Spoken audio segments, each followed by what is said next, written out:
doctora Núñez y voy a iniciar la grabación. Recording in progress.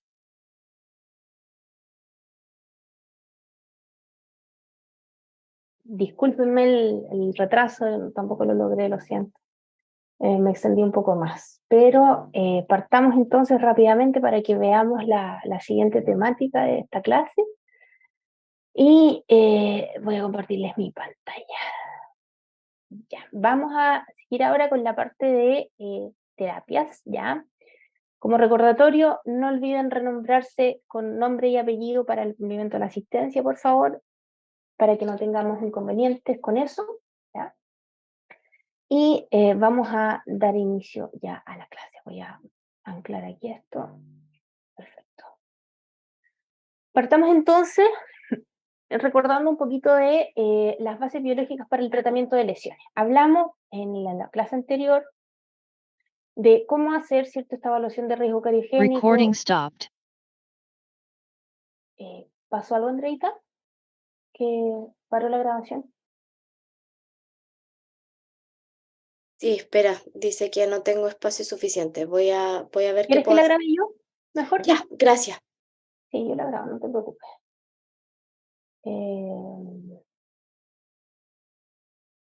Espérame. Recording in progress.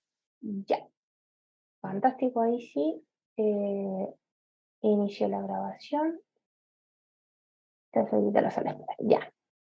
Entonces, partamos, ¿cierto?, con este tema de las bases biológicas. Como les decía, vimos el riesgo cariogénico, cómo hacer estimación de riesgo cariogénico, ¿ya? Y el análisis de riesgo también va a ir entregado, ¿cierto?, por todos estos factores que los pacientes tienen, ¿ya? Estos determinantes biológicos, sociales, económicos, etcétera, etcétera, ¿ya? En el contexto global, ¿ya? Pero cuando nosotros nos vamos ya a la toma de decisiones, vamos a ver que la toma de decisiones de las terapias, ¿ya? Y por eso hacemos este cambio del riesgo cariogénico a las terapias.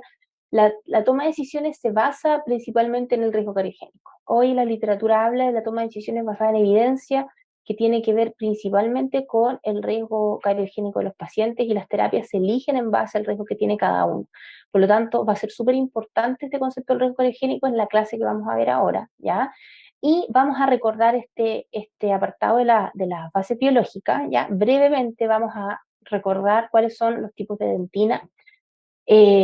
Estas bases biológicas, ¿cierto?, nos entregan el contexto que está ocurriendo en las distintas, en los distintos cortes, ¿cierto?, del diente, ya más como en lo particular, ¿cierto?, no, saliéndonos un poco del global de la enfermedad que estábamos viendo en el riesgo cariogénico, sino que nos vamos al diente afectado, ¿cierto?, con lesiones de caries. Y vamos a tener en una lesión dentinaria distintos tipos de dentinas, ¿ya? Aquí es importante hablar en este consenso, que igual está disponible, como les decía, ¿cierto?, en el consenso en la mañana. Todos estos términos están disponibles ahí para que ustedes los manejen, ¿ya? Y es importante que se refieran a la dentina por el nombre que corresponde, ¿ya? En primer lugar vamos a tener esta zona necrótica, ¿ya? Y es la parte más externa de la cavidad o esta dentina, que es muy blanda, ¿ya? Si ustedes tuvieron la posibilidad de hacer restauraciones el año pasado o de trabajar al menos con una cavidad, la porción más externa siempre va a ser esta dentina que está muy blanda, que es esta dentina que está ya sin mineralización y que está totalmente contaminada por biofilm. Hay colonias bacterianas medidas desde el interior hacia el exterior, colonias de hasta 10 elevado a 8 por miligramo, ¿ya? Y tienen bacterias de todo tipo, acidúricas, facultativas, anaerobias, perdón. Y esta zona en general está siempre muy, muy contaminada, ¿ya? En la correlación a los términos histológicos vemos acá, ¿cierto?, la zona necrótica, ¿cierto?, y esta, correlativamente a la clínica, va a corresponder a la dentina blanda, ¿ya? En algún momento de la literatura se hablaba de la dentina infectada y de la dentina afectada, ¿ya? Hablábamos de forma frecuente, ¿ya?, de la dentina infectada. Y elimine toda la dentina infectada y deje solo la afectada. Bueno, ya, y la infectada. ¿Y qué es la infectada? O sea, ¿qué es la dentina infectada? Yo, estudiante de cuarto año, que recién veo una cavidad, y doctora, ¿qué hago? Entonces, era una definición, la verdad, muy poco crítica, ya, respecto del parámetro clínico. porque la dentina infectada tiene relación con el término histológico más bien, y que en el fondo hoy sabemos que más que infectada, es una zona necrótica que está muy contaminada, llena de bacterias, pero que correlativamente en la clínica nosotros podemos decir que es una zona de dentina blanda. Es esta dentina que yo la toco con un instrumento y se deforma instantáneamente. Al tocar con una cuchareta la logro desprender rápidamente, ¿ya? Casi que yo soplo con la jeringa triple, con el aire, y la dentina se mueve o se desprende, ¿ya? Por lo tanto, esta zona que no tiene matriz dentinaria realmente ha perdido la mineralización completamente y ha colapsado sobre sí misma la trama colágena. Por lo tanto, en esta zona ya no hay trama colágena que nosotros podamos remineralizar, ¿ya? Esa es la primera zona necrótica que se llama en la clínica dentina blanda, ¿ya? Luego tenemos la zona desmineralizada, y esta es una zona que tiene correlación clínica con la dentina puerosa. Hay pocos microorganismos y ya hay pocos nutrientes, y es una atmósfera estrictamente anaerobia, ¿ya? Si bien el ambiente promueve la desmineralización, el bajo aporte de nutrientes que ya hay en esta zona impide la multiplicación bacteriana, ¿ya? Esta es la segunda zona que está aquí en el esquema abajito de la dentina blanda, ¿ya? Y es una zona que conocemos nosotros como dentina puerosa, ¿ya? Es una dentina que sigue siendo todavía un poco blanda, pero ya no se desprende fácilmente al tocarla. Hay que hacer una leve presión, y cuando ustedes estén eliminando, ¿cierto?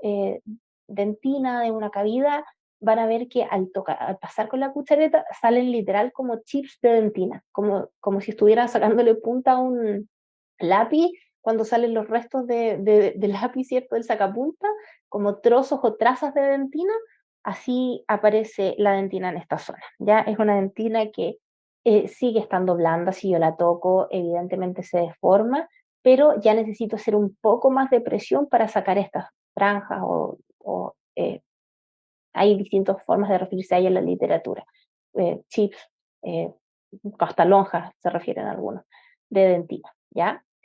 Luego tenemos la zona translúcida, ¿ya? Que tiene correlación clínica con la dentina firme, ¿ya? Y que es la zona a la cual nosotros tenemos que aspirar en nuestras preparaciones. Como clínicos hoy nosotros deberíamos llegar a una dentina firme, ¿ya? Y esta dentina firme, ¿qué característica tiene? ¿Ya?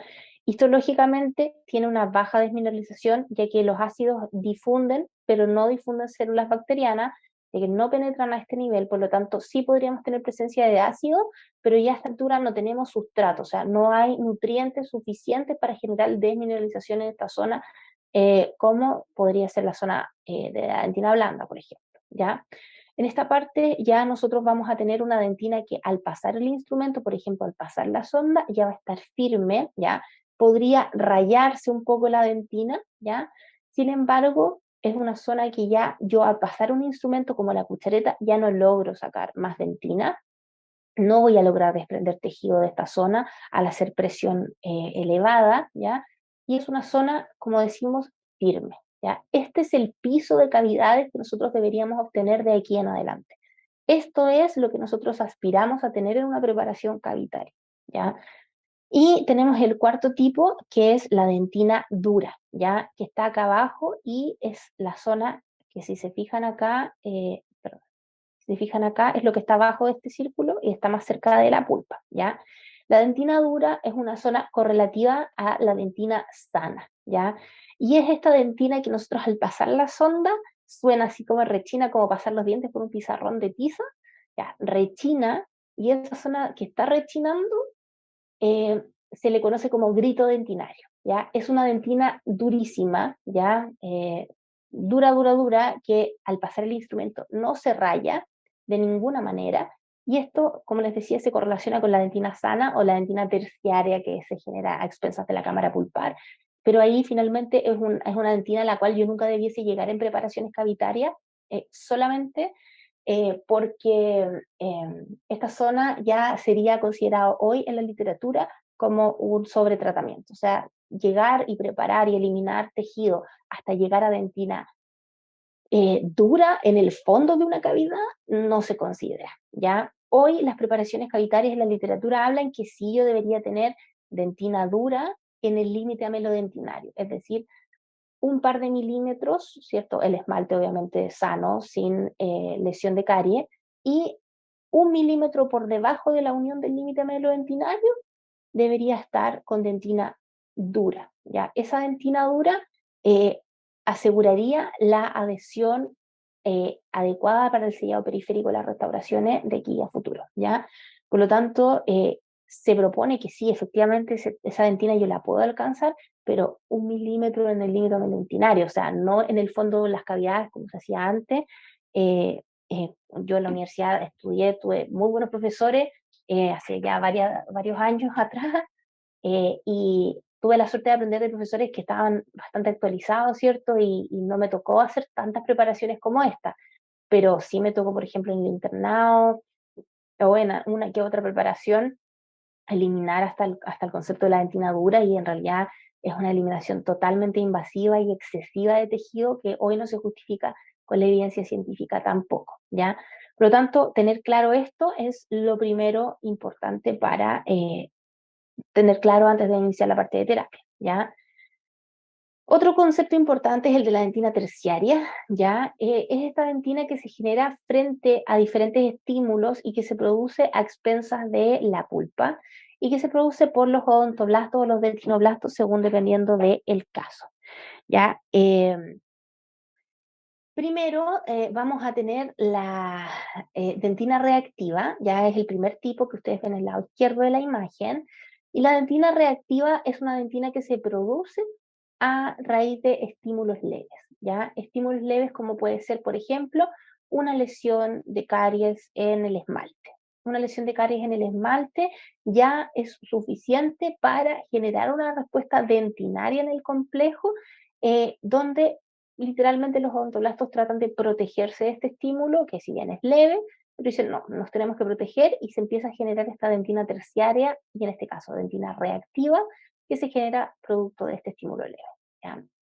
Por otro lado, vamos a tener en el lado derecho de la imagen los estímulos intensos, que dan origen a la dentina reparativa, ¿ya? La dentina reparativa es un tipo de dentina que se genera frente a estas agresiones ya, por ejemplo, lesiones cavitadas en dentina, que son de avance rápido, de alta producción ácida, y el complejo pulpodentina, perdón, el complejo pulpodentina ya tiene que defenderse de forma rápida porque este estímulo está llegando muy rápido, ¿cierto?, a la pulpa. Hay que establecer una medida de protección, eh, un, un rango de cuidado para esta pulpa para que no llegue a herir a la pulpa. Por lo tanto, perdón, me atoré.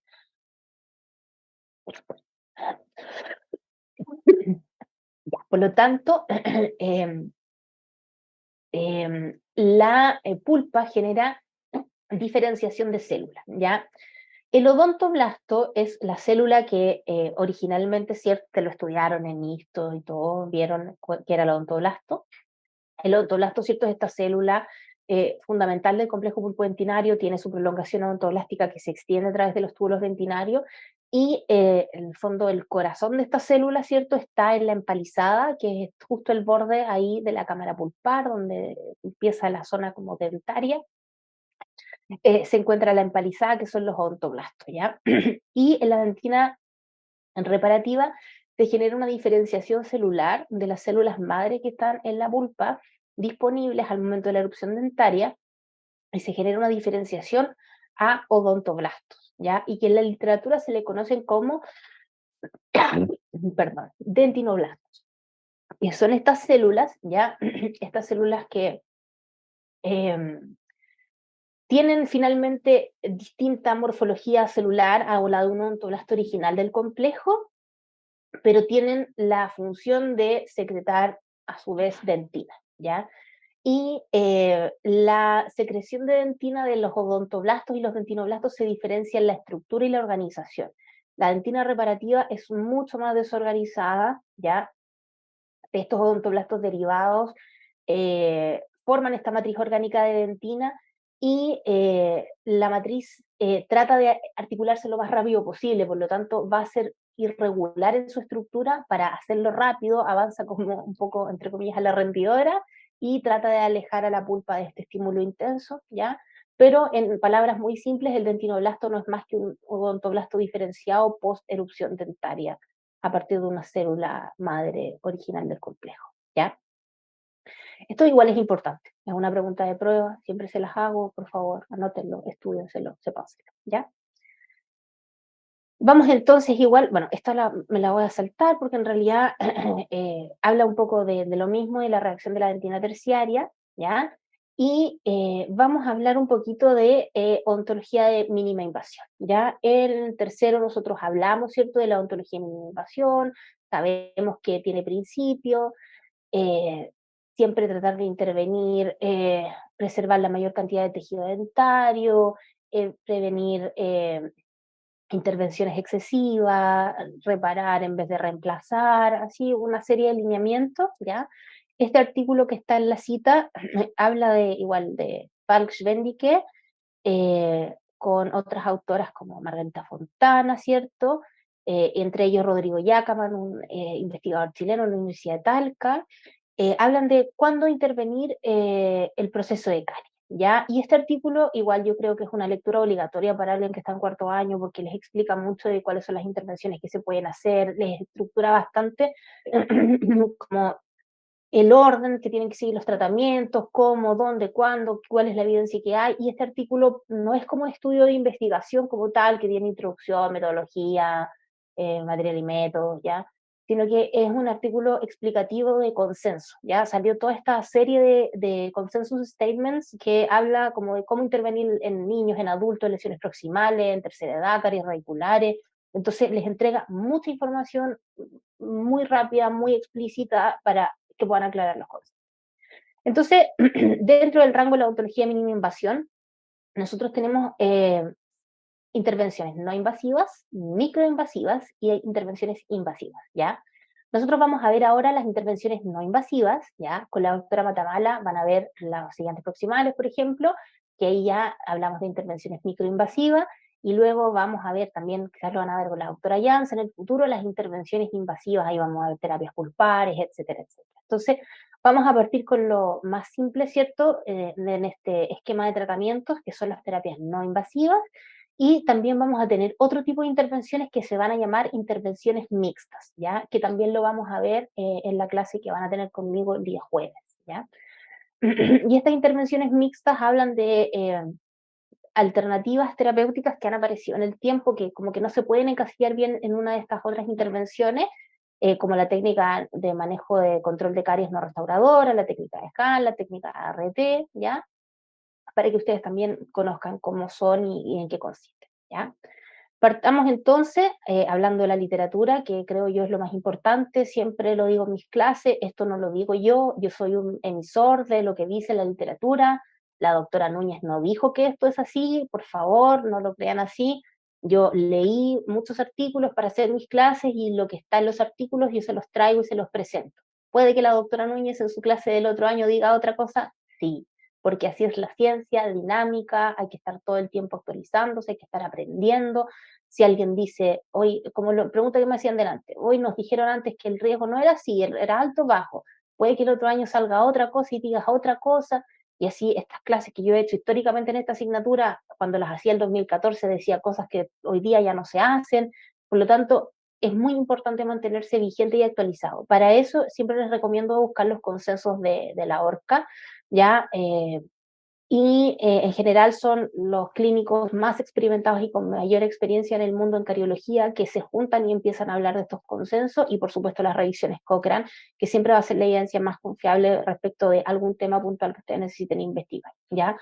Hay una carpeta en el campus virtual disponible donde yo les voy a dejar todos estos artículos para que ustedes puedan revisarlos. Creo que si ustedes quieren presentar una buena ficha inicialmente, leyendo los consensos de cariología ya para cómo intervenir el proceso de caries en adultos, en niños y el consenso de terminología, ustedes ya están muy bien preparados para enfrentar al menos la parte de cariología. Ya creo que esa es como literatura básica para ustedes, para que ustedes puedan prepararse bien para una presentación de ficha y hacerlo seguros, ¿ya?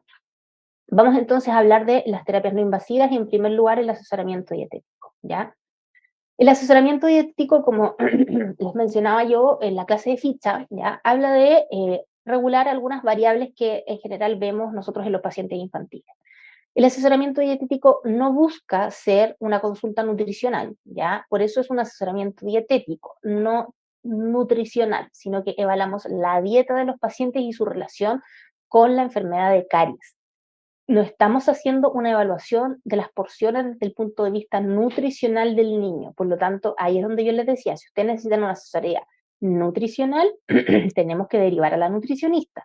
Por eso no quiero escuchar a nadie entregando recomendaciones de, uy, sí, vamos a dejarle stevia en vez de esto, le vamos a cambiar la comida y tiene que comer en esta comida, sacar el arroz y poner más verduras, no sé qué. O sea, yo le puedo entregar al paciente las recomendaciones dietéticas del ministerio, ¿ya?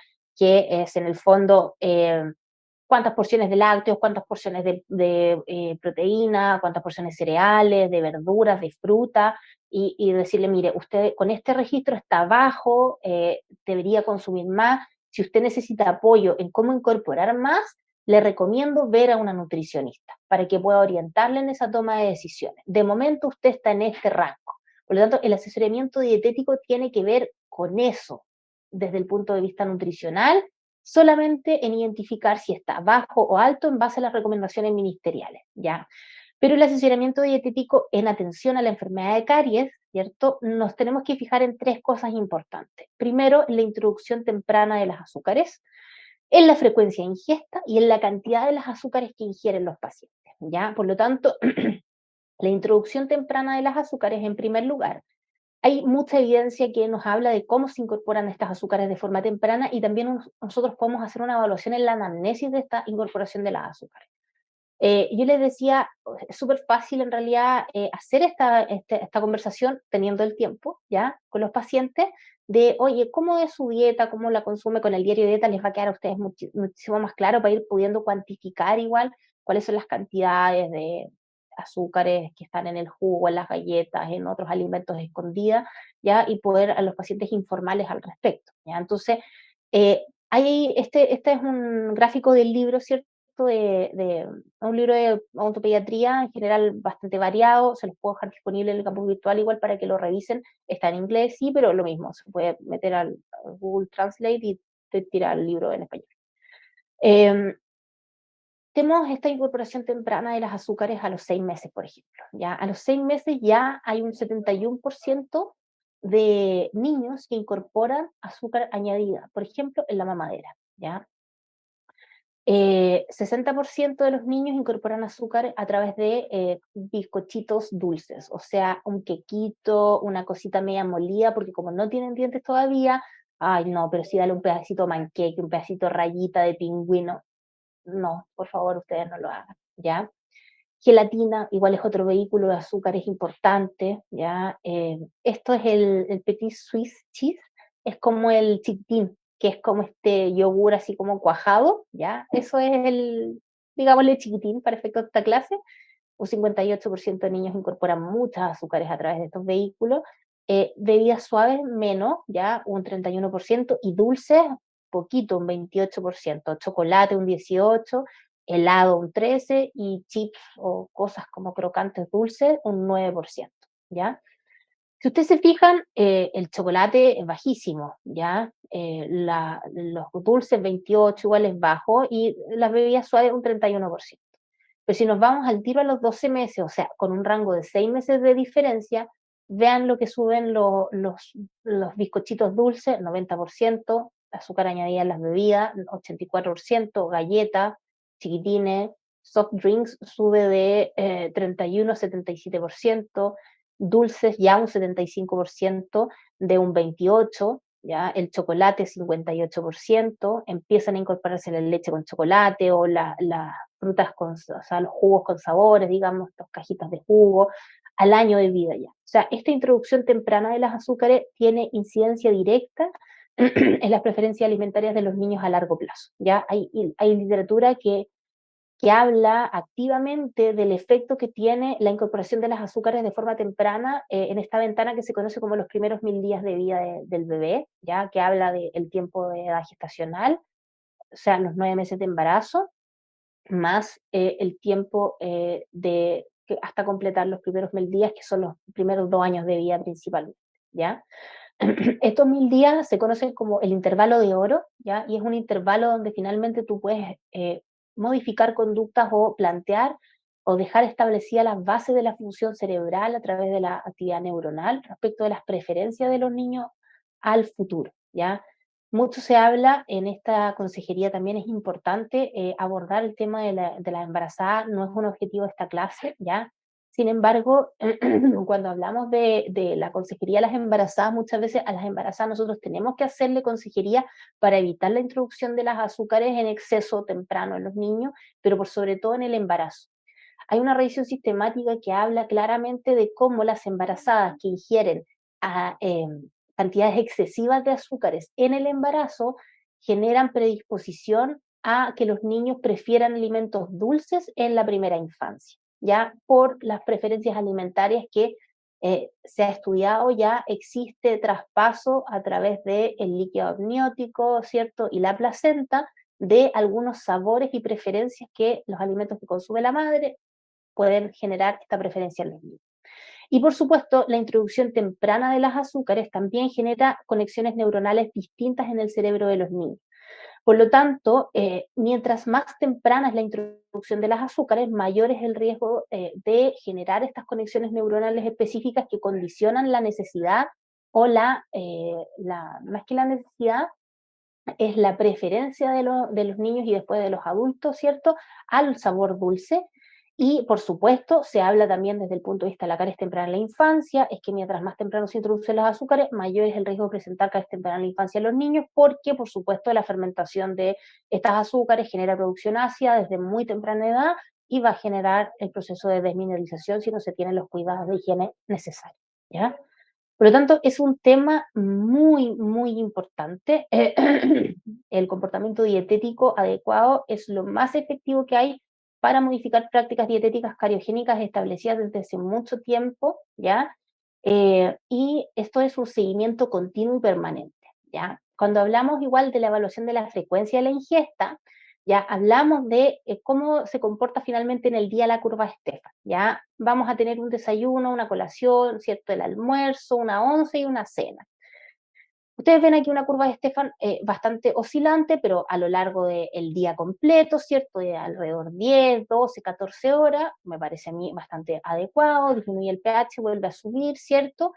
Y nosotros vamos a tener un patrón dietético con cierta cantidad de biopelícula en distintos escenarios. En el escenario de arriba, ¿cierto? Con un 5 comidas diarias, la ingesta va a generar, ¿cierto? Estas caídas, pero la verdad la capacidad buffer de la saliva va a ser capaz de hacer frente a estos alimentos que también son incorporados en un contexto global, ¿ya?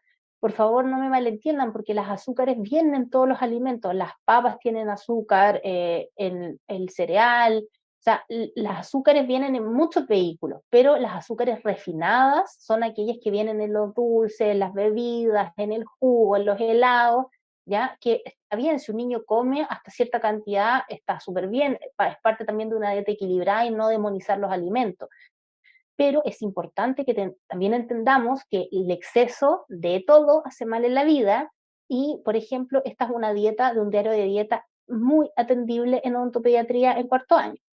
El niño tiene 6 años y todavía toma mamadera.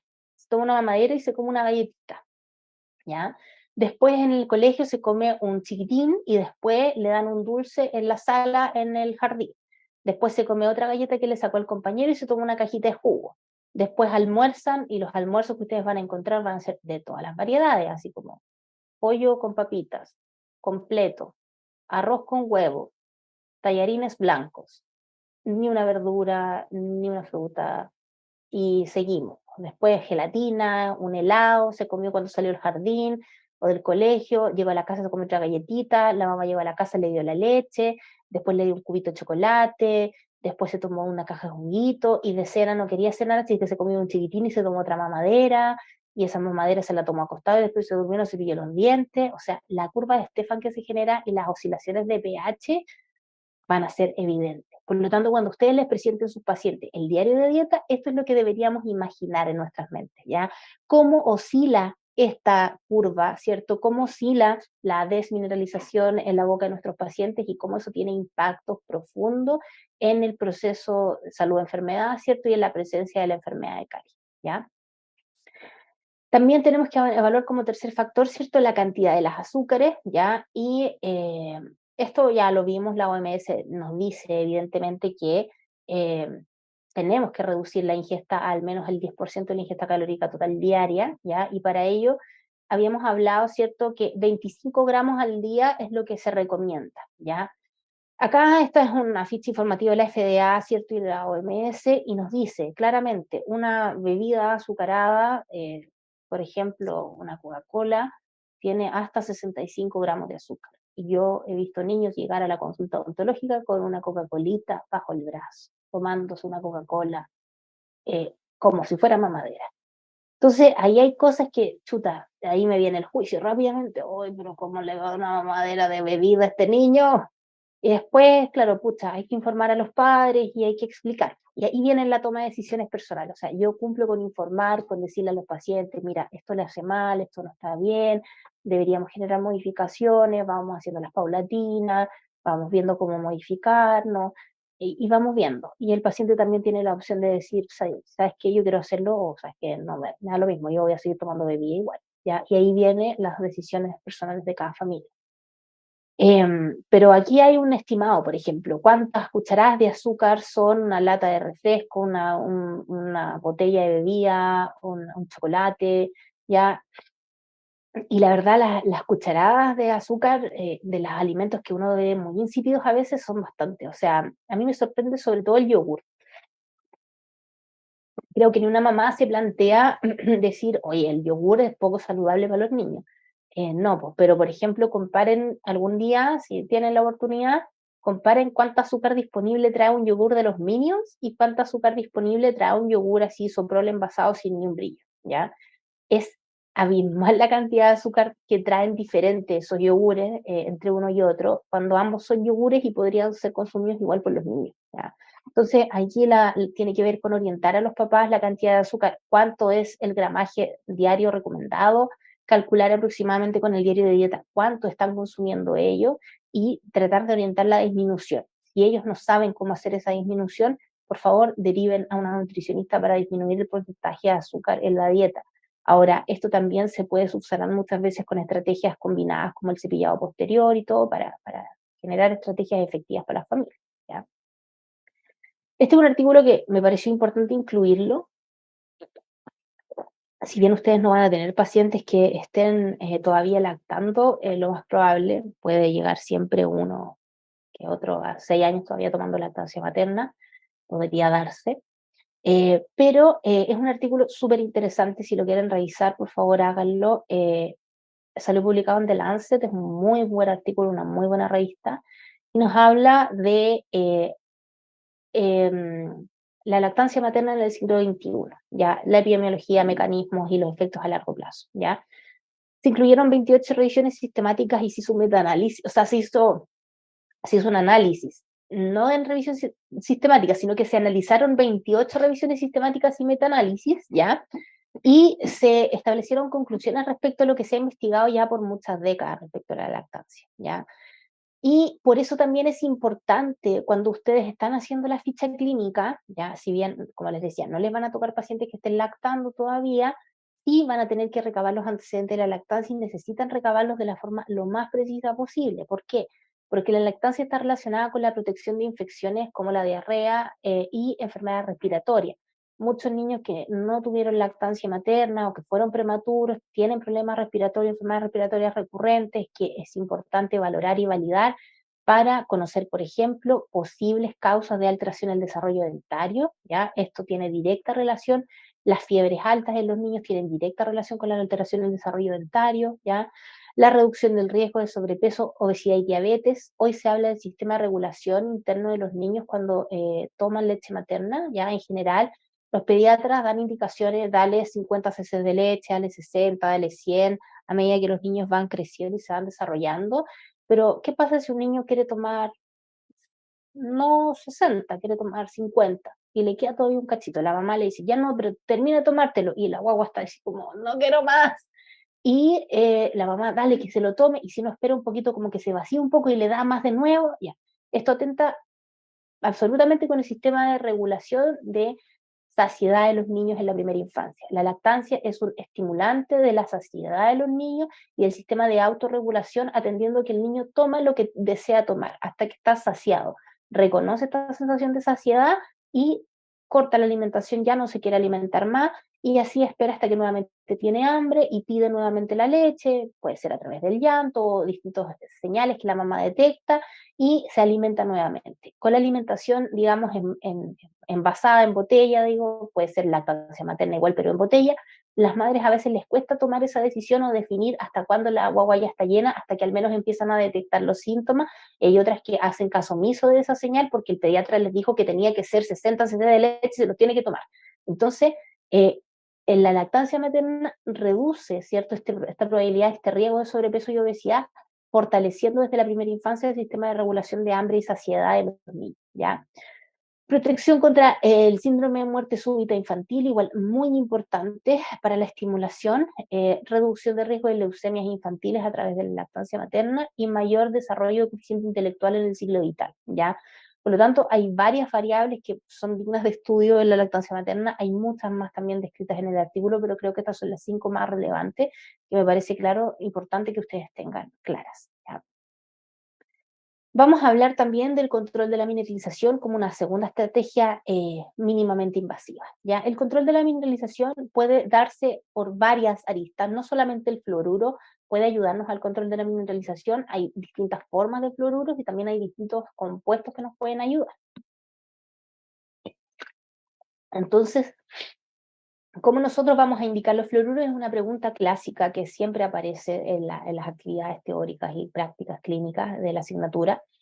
Y en realidad el fluoruro, ustedes ya lo han visto en salud pública, ya lo ven en clínica básica un poco ya, pero los fluoruros tienen varios vehículos y la indicación de los fluoruros hoy, la literatura nos dice hay que hacerla en base al riesgo cariogénico, ¿ya? Si ustedes ven esta foto y me dicen, chuta, este paciente tiene muchas lesiones de caries, tiene muchas, sí, y acá hay que empezar a evaluar, oye, ¿cuál es el riesgo de este paciente? ¿Cuál es el patrón de las lesiones? Mira, estas lesiones, por ejemplo, tienen lesiones activas no cavitadas aquí en cervical, estas lesiones acá, como de mancha blanca, ¿cierto? Están detenidas, esas lesiones se han alejado del margen cervical, aquí la encía está más bien sana. Acá, por ejemplo, hay acúmulos de biofilm en la zona inferior. ¿Por qué? Porque este paciente tiene acá cavidades por lingual, y en esas zonas donde hay cavidades, el paciente acumula más biofilm y le cuesta la limpieza, no así en el superior, donde las cavidades están más expulsivas, y como están expulsivas, a la mamá le cuesta menos cepillarlas y hacer una buena higiene.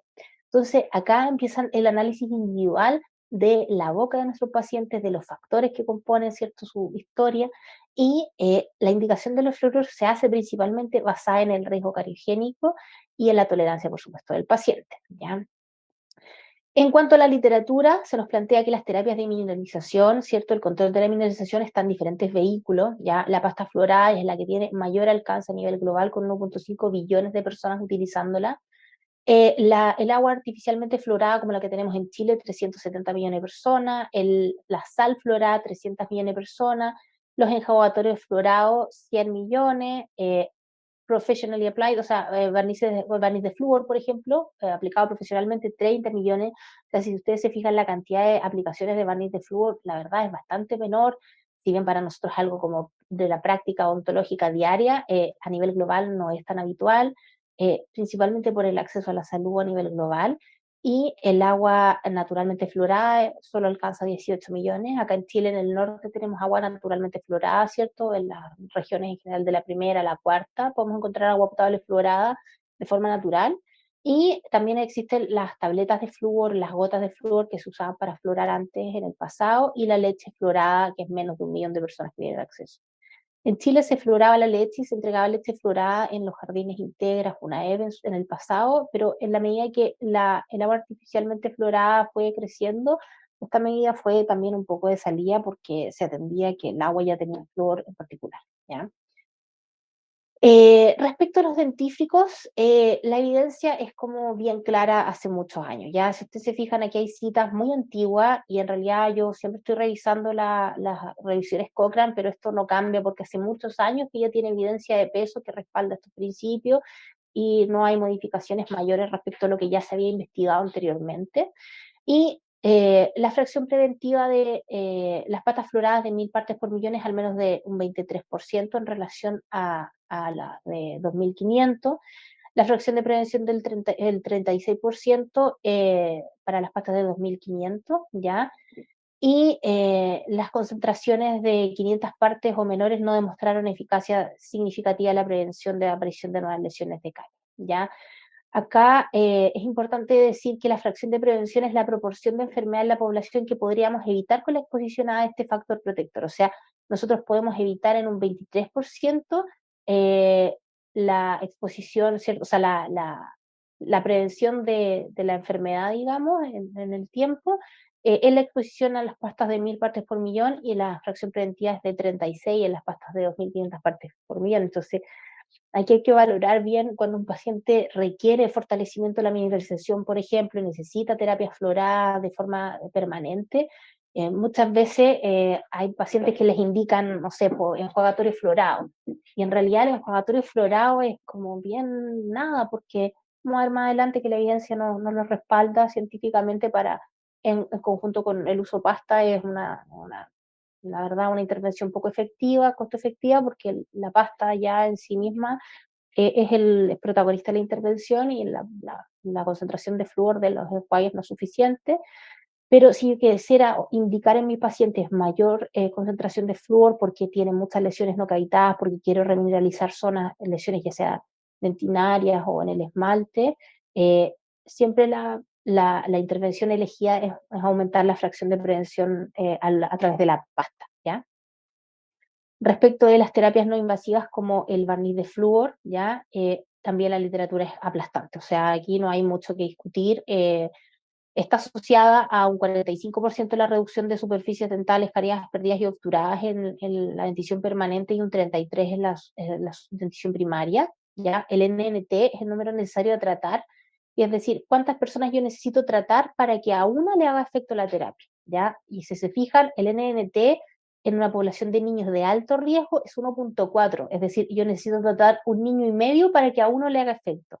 O sea, básicamente esta intervención es efectiva para casi el 100% de los niños, ¿ya? Porque un niño y medio, ¿cómo? Pero, o sea, francamente, es una intervención tremendamente efectiva y eficiente para disminuir la progresión de lesiones, ¿cierto? O remineralizar sitios que ya han sido, aunque sea subclínicos, dañados con esta desmineralización.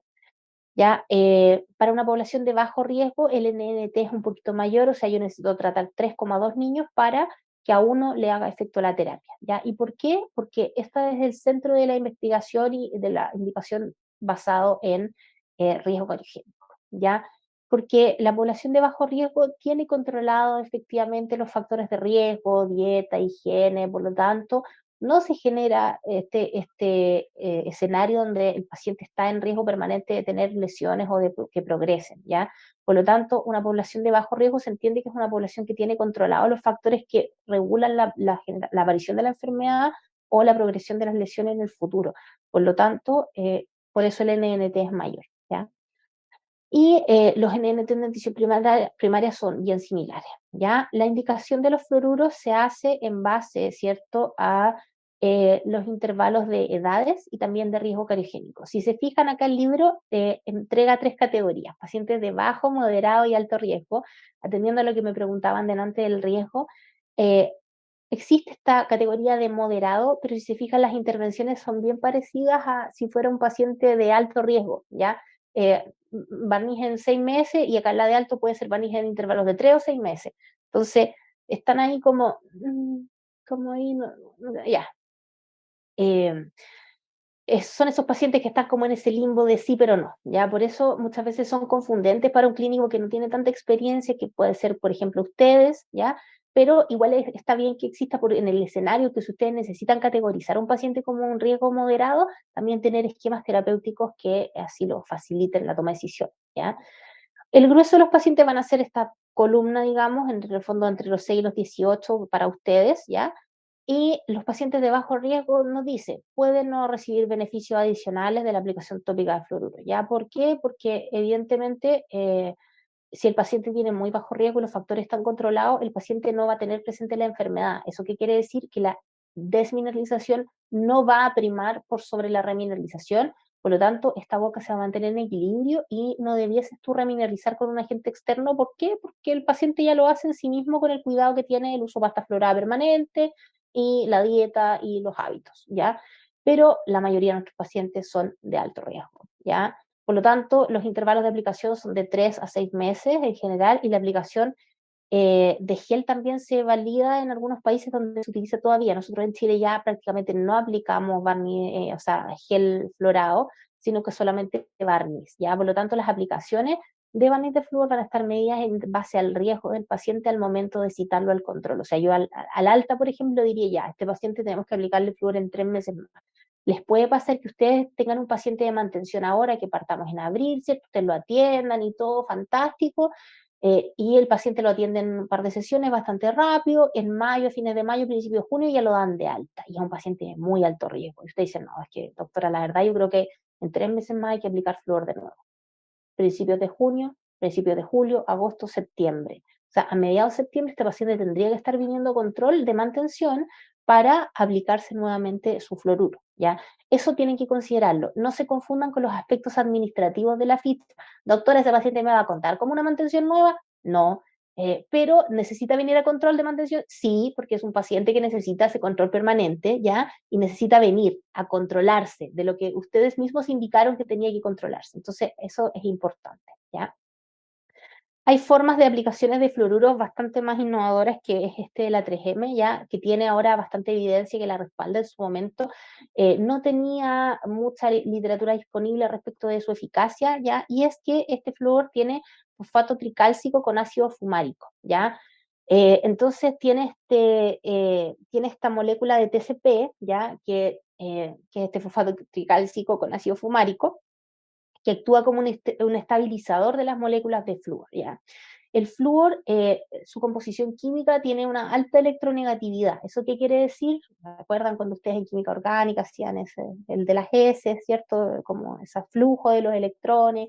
En la química, bueno, los elementos más electronegativos siempre van a estar ávidos a unirse a otra molécula o a otro compuesto para estabilizarse, ¿ya? Y los elementos menos electronegativos, no, yo tranqui, estoy bien solito aquí, no necesito a nadie más. El flúor es más dependiente de esto, se quiere unir rápidamente a otra persona o a otro compuesto, entonces va a unirse rápidamente. Entonces, la dificultad de los fabricantes a la hora de vehículos de flúor es que el flúor no se una accidentalmente al compuesto que viene en la molécula para la preparación, digamos, para dispensar el fluoruro, y que sí ese se active a la hora de estar en boca y el flúor se vaya a unir efectivamente al grupo hidroxilo, ¿cierto? Para formar la fluorapatita, ¿ya? Por lo tanto, acá es importante, ¿cierto? Esta explicación más química, ¿cierto? Para cómo se dispensa esta marca. Por eso también hay diferencias en las marcas de los fluoruros del flúor vanil. Son distintos compuestos y por eso también los precios son súper distintos. O sea, uno de estos vale mucho más caro unitario que quizás otras formas de presentación de vanil de flúor, y también es por esto, ¿ya? Porque la saliva activa el compuesto cálcico, ¿ya? Y que está en la superficie dentaria, y se genera una liberación conjunta de flúor, ¿ya? Entonces se hace una formación local de fluoruro de calcio que se convierte en un reservorio para liberación prolongada de flúor, ¿ya?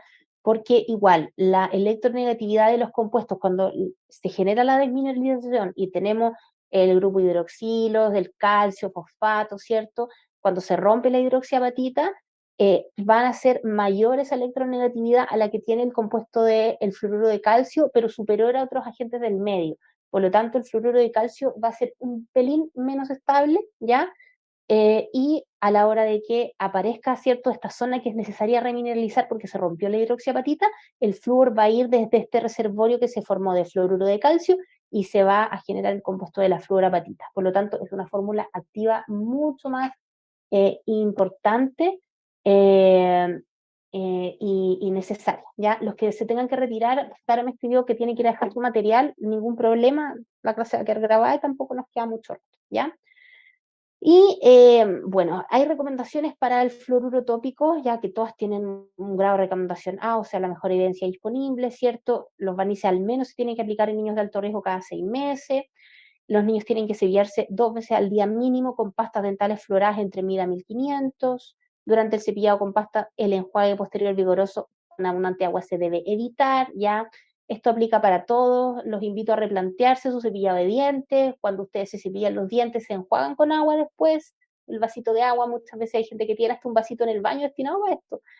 No, la literatura dice que no lo haga, por favor, usted enséñele a sus pacientes que eso no se hace, si te quieren enjuagar, enjuáguese antes del cepillado para sacarse los restos de comida, ya, para los pacientes es súper contradictorio, pero ¿cómo no me voy a enjuagar? No, pues porque si te enjuagas se saca todo el flúor de la pasta y la escupe por la cañería, entonces básicamente se queda con el flúor tópico que trae el agua nomás, pues entonces por eso muchos pacientes también tienen una progresión de lesiones bastante rápida a pesar de que usan pastas fluoradas porque se enjuagan después del cepillado y botan todo el flúor a la cañería, ¿ya? Y, por supuesto, el cepillado de dientes tiene que ser supervisado por un adulto para niños de 6 años, ya, o que están en la transición de la motricidad fina, ya. O sea, hasta que no tengas la motricidad suficiente en el paciente, tienes que tú ser capaz de evaluar como un clínico cuál es esa motricidad para ver hasta cuándo el paciente necesita acompañamiento, ¿ya? Y como una última estrategia que vamos a compartir en esta clase está el fluoruro de amino de plata, ¿ya? El fluoruro de amino de plata es un compuesto bastante útil en la investigación a largo. Ahora la literatura está muy en boga, ya hace un par de años atrás, creo 4 o 5 años atrás, un poquito antes de la pandemia, lo aprobó la FDA para el tratamiento de lesiones de caries radiculares, ¿ya? Y fue el boom en Estados Unidos y por eso se comercializó también mucho más hacia Latinoamérica, ¿ya? Sin embargo, el fluoruro de amino de plata se usa en Japón y en Asia en general hace más de 50 años para el tratamiento de la caries dental. Hay mucha revisión sistemática, mucha evidencia de mucho peso con harto seguimiento que habla de su efecto, ¿ya? Y es una solución tópica que no tiene color en su preparación, que contiene iones fluoruro y también iones de plata, ¿ya? Estos iones son capaces de penetrar hasta 25 micrones en el esmalte dental. Esto es muchísimo, ¿ya? Y en la dentina penetran de 50 y hasta 200 micrones, lo que significa que el flúor promueve una remineralización bastante eficiente y la plata que está disponible en esa penetración en el espesor del esmalte, principalmente en la dentina, logra un efecto antimicrobiano, lo que genera muerte celular de las bacterias que están ahí en esa dentina blanda que vimos al inicio de la clase, genera una muerte celular y genera este efecto antimicrobiano, ¿ya? Por lo tanto, las lesiones que se tratan con este compuesto son resistentes a la formación de biofilm adherido encima por la parte antimicrobiana que tiene la plata, ¿ya? Por lo tanto, es importante que tenerlo claro. René me pregunta cuánto profundizaba. Este es un dato como muy así anexo, no les voy a preguntar esto en una prueba jamás, así como cuánto penetra, no, tampoco espero que en la clínica ustedes den estas respuestas porque en realidad tienen que saber que sí penetra el espesor del esmalte y la dentina, bastante más que el fluorban, pero le doy igual René el dato, 25 micrones en el esmalte y entre 50 y 200 micrones en la dentina, ya que es bastante para un espesor pequeño, como sabemos, el esmalte y la dentina, ¿ya? Vienen distintas presentaciones y precios, ¿ya? El Rivastar es la presentación como original que se lanzó al mercado y es la presentación para Estados Unidos, que todo en Estados Unidos viene en monocápsulas, pues el Composite, todo en Estados Unidos viene, y en Europa principalmente, viene en monocápsulas, viene una cápsula de Composite que es única por paciente y se desecha, el resto sí queda, ¿ya? Y acá lo mismo, venía una monocápsula del paso 1, que es el plomo, y el paso 2, que es el verde, ¿ya? Y estas monocápsulas tú metías el brush y le hacía, frotabas la superficie del diente, pues la segunda cápsula es un poco para disminuir el color negro que queda después por la plata, ¿cierto? Es la gracia del Rivastar, por eso trae ese otro compuesto para regular el color de la lesión, pero que en realidad yo no encuentro que no funciona mucho, la verdad, se de negro igual. Pero el problema era que te alcanzaba para 10 nomás, pues la caja valía casi 100 lucas. Entonces era súper caro y ahí empezaba la suspicacia del chileno, la inventiva del chileno. Oye, pero rompámosla con un bisturí mejor y le ponemos una gotita en un dapen y así ahorramos y después le ponemos un scotch y lo guardamos, ya. Porque obviamente estas presentaciones son para otro mercado donde hay mucho más dinero involucrado, ¿cierto? Entonces el mercado no tardó en hacer notar esta molestia y rápidamente sacar una presentación para Latinoamérica, como todo lo que presentan para Latinoamérica, que viene en formato así a lo rendidor, como las jeringas de composite. Bueno, las jeringas de composite no existen en todos los mercados, existen en Latinoamérica principalmente, en Europa o en Estados Unidos hay monodosis, ¿ya? Acá lo mismo, sacaron el frasco. para que tú le pongas la gotita al brazo más y uses lo que necesitas. Entonces es la misma lógica. Y también está el Fagamin, que es el más barato. ¿Ya? Ahora, por ejemplo, un colega me trajo de Brasil, de un congreso de rehabilitación que anduvo en el verano, me trajo una cajita de Rivastar de la última versión, que supone que ahora tiñe menos incluso, lo probé la semana pasada, sigue tiñendo igual, pero sí un poquito menos, se ve más café, no tan negro, ¿ya?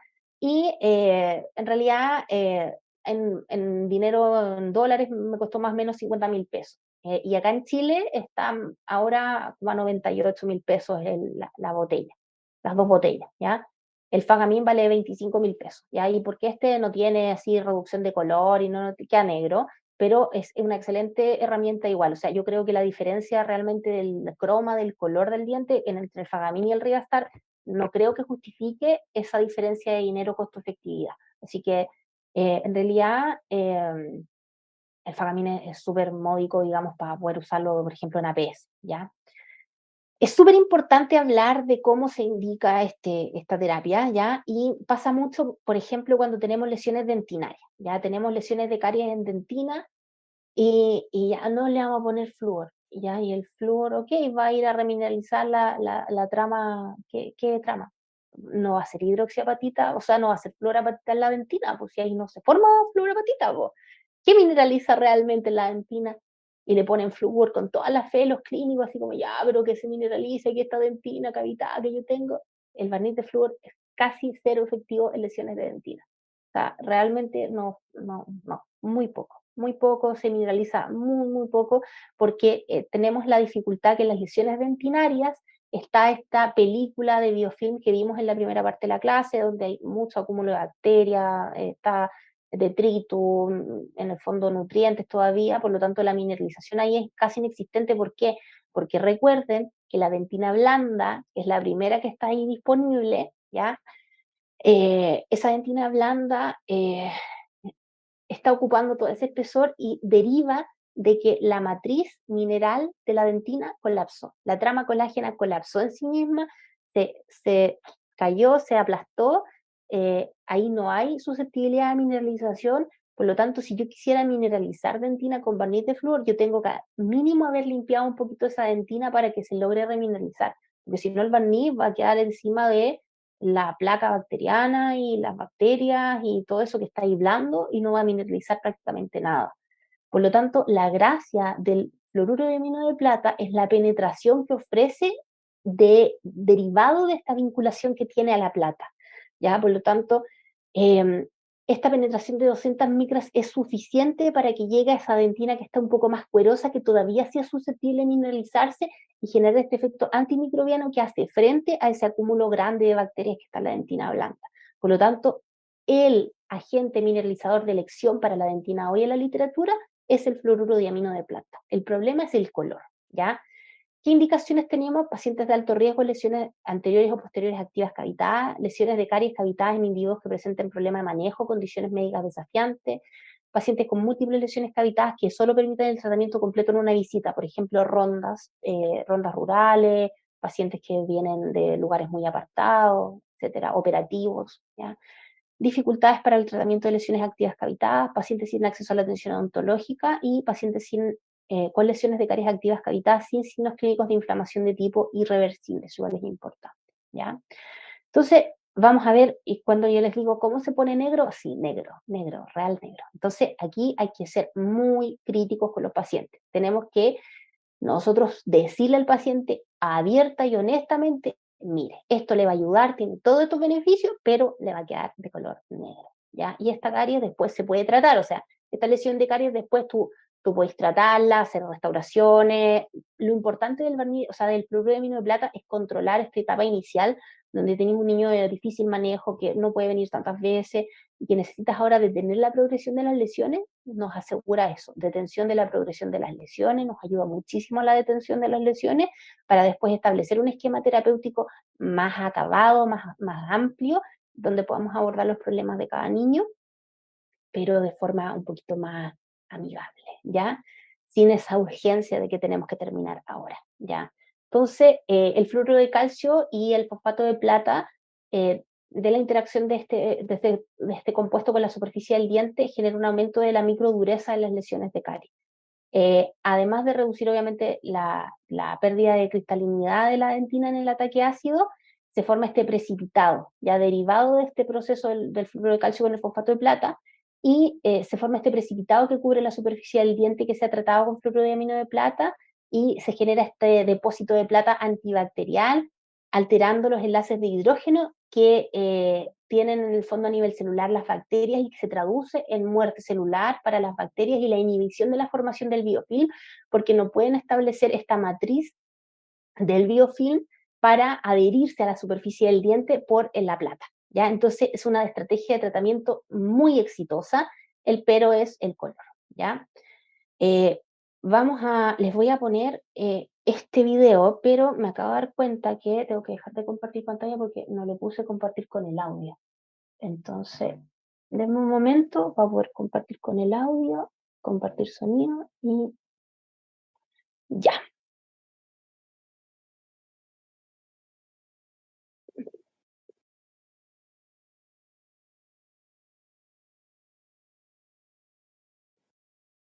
Tengo que cambiar al puntero.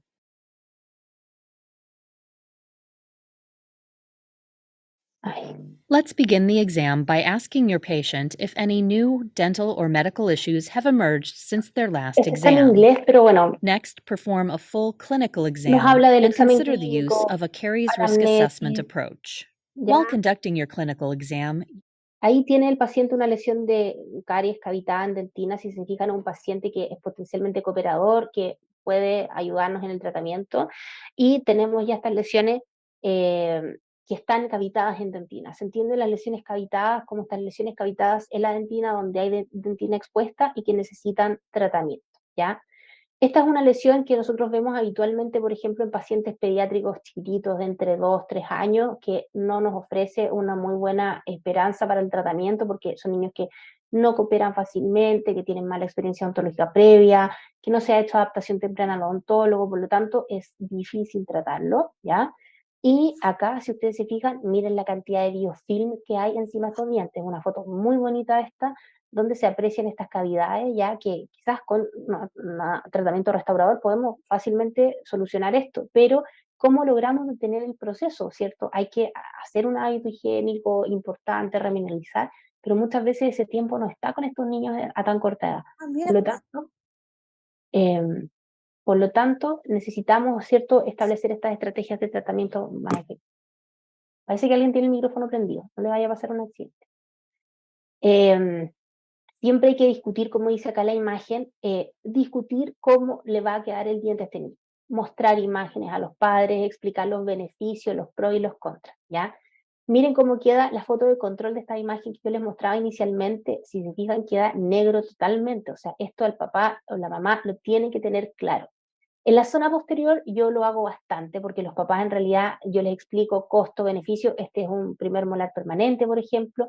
Entonces tiene un valor estratégico en la arcada importante y hay que hacerlo. Bueno, en la zona posterior es mucho más fácil, los papás acepten, y en realidad el manejo estético después se puede hacer fácilmente, ¿ya? Pero la zona anterior es más complejo. Hay mamás y papás que ven la dificultad de la atención, que no pueden acceder, por ejemplo, a un tratamiento con sedación o anestesia general, y necesitamos dar resolución rápida a esto, y la mejor opción, por supuesto, es el fluorodiamino de plata, ¿ya? Entonces, ahora vamos a ir viendo paso por paso, ¿ya?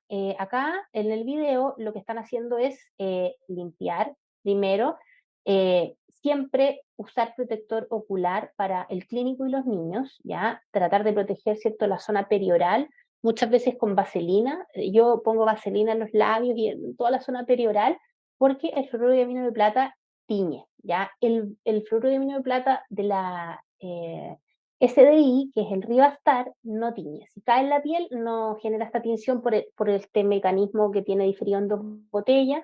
Entonces, si te cae una gotita en la piel, no genera una tinción. Pero el otro, el Fagamil, cae en la piel y queda como un lunar, así como queda teñido medio plomo, café, ¿ya? Entonces hay que tener mucho cuidado en que la gota que tú vas a aplicar vaya específicamente al diente. Por eso hay que proteger también la lengua y la piel del paciente en la zona perioral, ¿ya? En general el Rivastar no tiene ese problema, ¿ya? Pero acá lo importante es limpiar bien en la zona del diente, ya en la medida de lo posible. Si ustedes pueden hacerlo con pasta profiláctica, o sea, por ejemplo, con clorexina, con un cepillo, fantástico, muy bien. Qué tonta lo puse del inicio, no importa. Pero íbamos por aquí.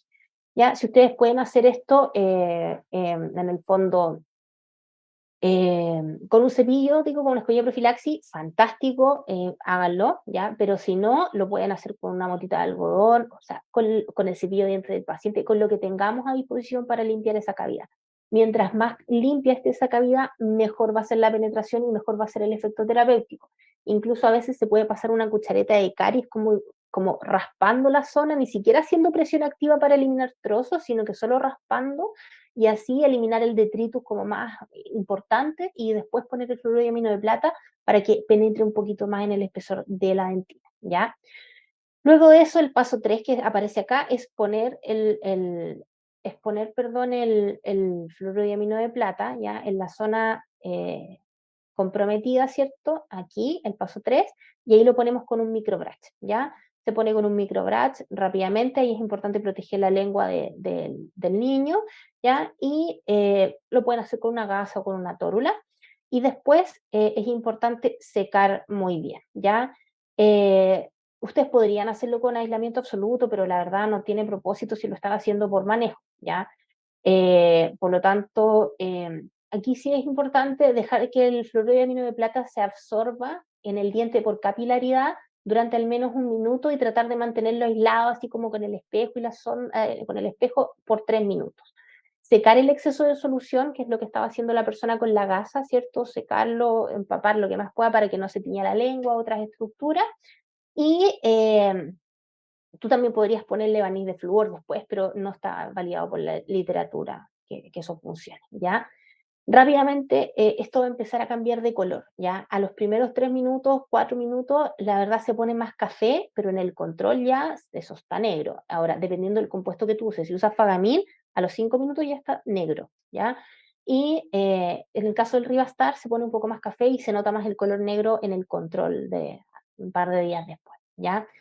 Es una estrategia súper efectiva, ya si ustedes se fijan acá, esta lesión cavitada en la dentina en un inciso central, se aplica, es de fácil aplicación, y esta es una aplicación con Rivastar, ya si se fijan, al tiro quedó como más cafecito, entre medio verdoso y café, pero esto igual al control siguiente está café oscuro, casi negro, entonces realmente estéticamente es un poco mejor, pero igual se ve negro, en el fondo esto hay que informárselo a los pacientes. Y acá, ¿qué cosa se puede ver? La tinción en la encía. Se fijan que aquí el brach fue un poco grande para la superficie, entonces tocó un poco la encía, y acá se nota ahí, en esa porción de la encía que está teñido con plata, ¿ya?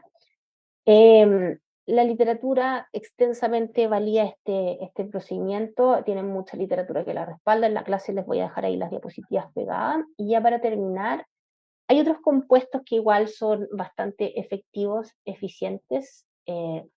Rocío Aedo tiene su cámara prendida y su micrófono ahí, cuidado, para no tener un accidente. Ya. Los datos son limitados respecto a los resultados que han tenido estas nuevas tecnologías, ¿ya?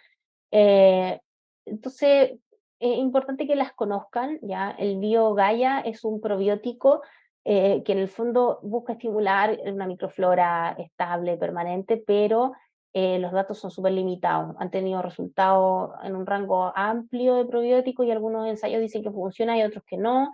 Los datos son ambiguos, son poco claros, el biofilm suele ser solo una parte de la historia de la enfermedad, por lo tanto los efectos para el tratamiento a nivel global no se han establecido, ¿ya?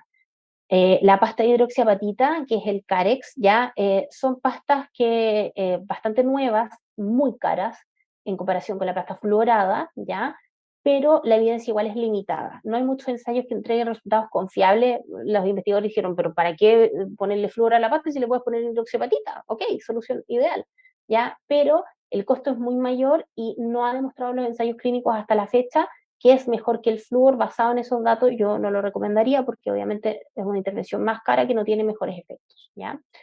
Y también tenemos el self-assembling peptide, que son péptidos que se difunden en las lesiones de caries, ¿ya? Que la sigla es TAP por su sigla en inglés, digamos, y estas fibras forman un andamiaje en las lesiones dentinarias principalmente para atraer minerales, ¿ya?